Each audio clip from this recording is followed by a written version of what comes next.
olarak. Bugün Urfa'daki fikir önderleriyle Urfa'nın elektrikli hayata geçişiyle ilgili ilk çalışmaların nasıl yapılabileceğini konuşacağız. Şu anda aramızda Hollanda'da çeşitli şehir uygulamalarını gerçekleştirmiş olan bir firmanın temsilcileri var. Bu dünyada ve Hollanda'da da yeni bir kavram ve şehirlerin daha az fosil yakıtlar kullanan, daha çevreci ve aynı zamanda da elektrikle toplu taşımaya yönelik girişimlerin bulunduğu kolay ulaşılabilir yerler haline getirmeyi hedefliyor. Yapılacak çalışmalarla Urfa'da elektrikli araçların yaygınlaştırılmasıyla ilgili önemli kararlar alınabilir. Bunlar toplantıda Sanayi Ticaret Odası Başkanımız ve temsilcileri, özel sektörün temsilcileri ve belediyeden katılımlarla tartışılacak ve Urfa için elektrikli hayatın nasıl olabileceği masaya yatırılacak. İçeriğinde eğer belediye ve ODA bir şekilde bu kavrama geçişi onaylarlarsa şehrin çeşitli yerlerinde elektrikli araçları şarj etmeye yönelik istasyonlar kurulacak. Bu istasyonlardan belediye araçları, dolmuşlar ve özel araçlar faydalanabilecek.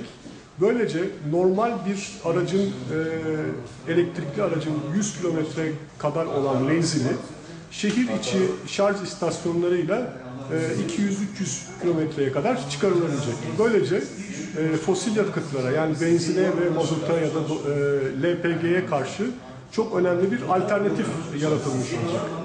Bu araçlar şu anda kullanılmıyor.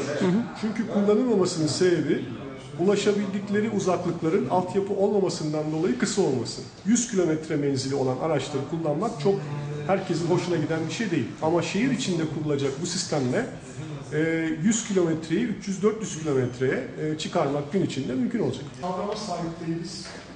Kavramı içselleştirmiş değiliz. Kavramla ilgili yatırım yapmış değiliz. Avantajımız neler? Biz büyüyen bir şehiriz Urfa olarak. I will give you a presentation about electric mobility and our elektrik hareketliliği hakkında bir sunum yapacağım. and our experiences in the Netherlands. And if you have any questions, no doubt, just ask me during the presentation. 50 kilometers full electric, 500 kilometers plug-in or range.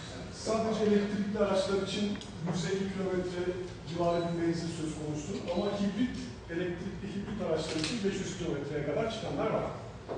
Of course, you need time to charge.